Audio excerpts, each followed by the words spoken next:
Hey everybody, welcome back to the channel. Snake Doc here, and today I'm just going to do a quick review on Stoeger, and this is the STR-9S Combat. As you can see, it's pretty tricked out. Comes from the factory like this. I just went ahead and put a chamber flag in there. Just going to show that we are indeed clear and safe. Nothing in the mag, nothing in the gun. So let's talk about what this is. So if you look back on the channel, I was one of the first ones that did the regular STR-9 review. And at that time, the first editions that they were shipping had some polymer ribs that were inside the mag well, and the mags weren't drop free. And if you'd send your gun back to them, they'd grind it down for it and whatever. They'd make the gun drop free how it should be. And then later editions of it got better. I had no issues with that. So what this one is, since then, I guess, let me go on. Since then, they've come out with a few iterations of that gun. So there is the STR-9F, which is the full size. It has a little bit longer barrel and a little bit more mag capacity with a longer grip frame. So more akin to your Glock 17 size. The STR-9 is 15 rounds normally with a just over 4-inch barrel, just barely over. So more akin to your Glock 19 size. Then they came out, but it was more like the 19X because the grip frame was just a little bit longer. Then they came out with the STR-9 Compact. The STR-9 Compact, slightly shorter barrel than a Glock 19, basically identical in size overall, though, to a Glock 19. That one held 13 rounds in the mag. And then there was an STR-9SC, which is a subcompact, and I don't know the mag capacity on that. It's probably a 10 or 11, more like the Glock 26 size. And then since then, they came out with a slim version, more to like the 48, 43X. But this one is based on the first one, the STR-9, but what they've done to it is made a lot of features on there that people are craving in today's market. So let's start right here. Flat face trigger. The trigger shape is different. The trigger action is the same. They use a Glock style internal on here. So I believe people have tested and found Glock connectors to work, but I don't know. I don't change them. I just polish what's here on this one. Slightly elongated slide release, I believe. I don't remember, but it looks like it's extended backwards a little bit. Either way, it works fine. Front serrations, rear serrations, that was on the other one too. If you look at the top of the slide, what do we have? We have suppressor height sights with fiber optic rods in them. Unfortunately, they match. So they're green on the back and green on the front. I'll probably replace this front one with red or orange. I don't like them when they're all the same dot color. I want something contrasting. And actually, I prefer it if it didn't have rods in the back, if it was just black. But I understand why they did it. The other thing that you can see clearly here is its optics ready. It does not come with this optic. This is a Zulisi Owl. I don't know anything about this optic. It was on this one I traded for this gun. I traded something to acquire this one. The cool thing on this, threaded barrel, but the nice thing is, excuse me, your thread protector is not larger than your slide opening. So you do not have to remove your thread protector to do a normal field strip on the gun for cleaning purposes. So the other thing that it comes with is this aluminum mag well, and that's held on right here. There is a very small, I think it's a 1.5 millimeter. I have taken that off before. A 1.5 millimeter hex screw. It may, I would imagine it comes with the wrench when you buy it. When I got this, like I said, I got this secondhand, so it did not have it, but I have those tools available. The other thing that looks slightly different to me, and it may not be, but this looks a little more pronounced than on the one that I had. Actually, I've had the compact and the standard.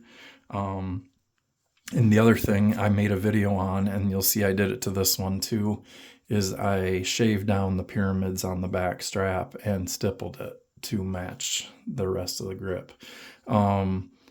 I hate the pyramids on these. This is by far the most aggressive back strap that I've ever felt on a gun, and it is like a porcupine stabbing you in your hand. I hate it. So I shave it down. I just sand it down with a Dremel or a belt sander, and then I just go inside the border here, and I just heat stipple it with the soldering iron.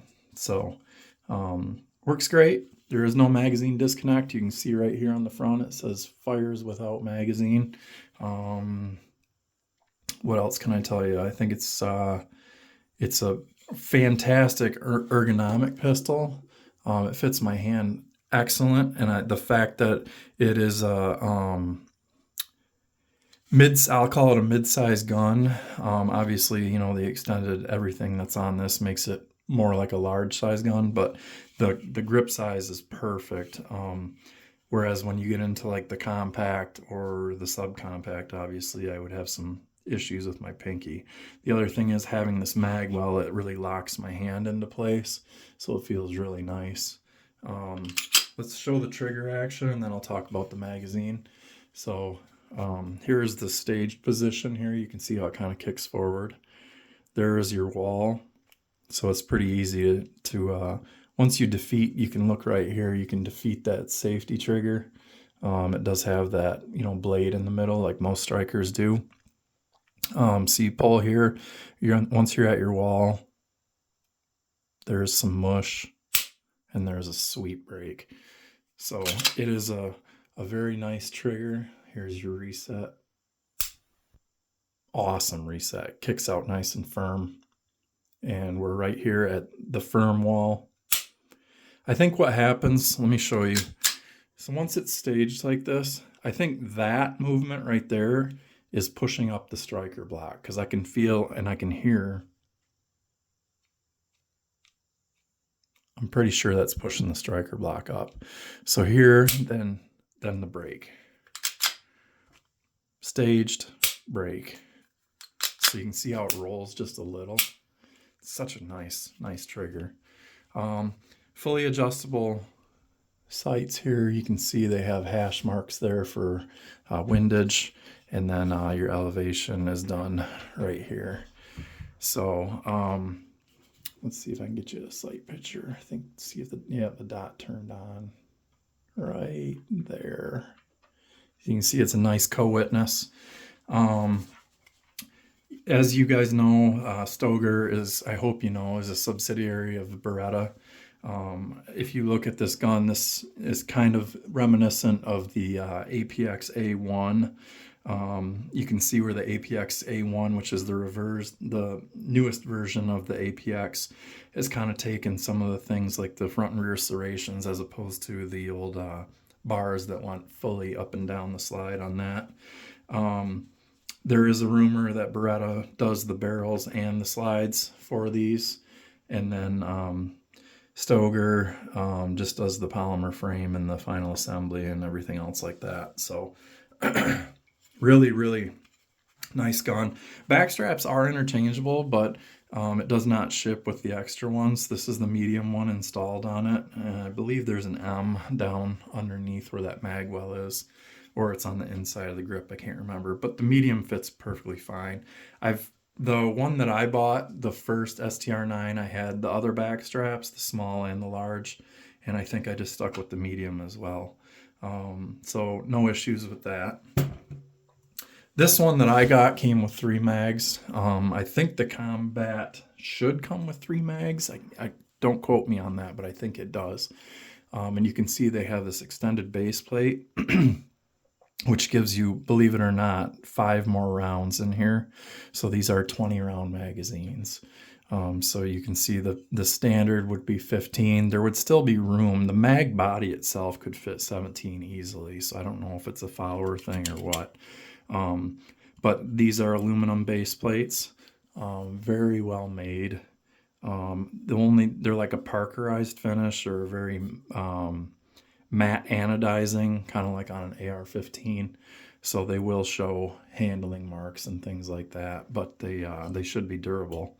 And you can see this pin right here in the rear prevents it from sliding on and off and wiggling around, making a bunch of noise. But very well done magazines. They are made in Italy. It says it right there. And the rumor is that these are Metgar made, which I would imagine because Metgar does Beretta mags and they've done Cougar mags and all kinds of stuff for Stoeger in the past. So very cool magazine design. I'll show you how that looks in the firearm. Makes it into a very sizable pistol, no question about it. But it is called combat, not concealed. So this is a gun, you know, you might throw a suppressor on there. This is definitely a fun, you know, IDPA type, USPSA, competition style gun. And I don't think you'd have any problems using something like this and probably winning a match if you are a somewhat decent marksman. I just want to show you guys the front strap there, how it's similar to the VP9, almost like that spider web style design there. Very fine. I don't mind any of the texturing. The only texturing that I minded was that factory backstrap, which they got a little out of hand with. Some other markings on the gun: read manual before use, and then made in Turkey, imported by Stoeger Industries at Accokeek, Maryland. So, you know, part of that Beretta group again. So that's hopefully enough info about this gun. They are really cool, and I really enjoy this. Today I'm going to take it out and do some shooting, and I might bring the camera with us today and do some footage. We're going to do a lot of shotgunning today. Going to do some AR-15 shooting. I've got a couple guys that just bought some that kind of don't know much about them, so I'm going to run them through those, show them how to handle them and do some different things. And then lots of clay pigeon shooting today, and then probably play around with some 9mm for a while. So thank you guys for watching, and always shoot safe.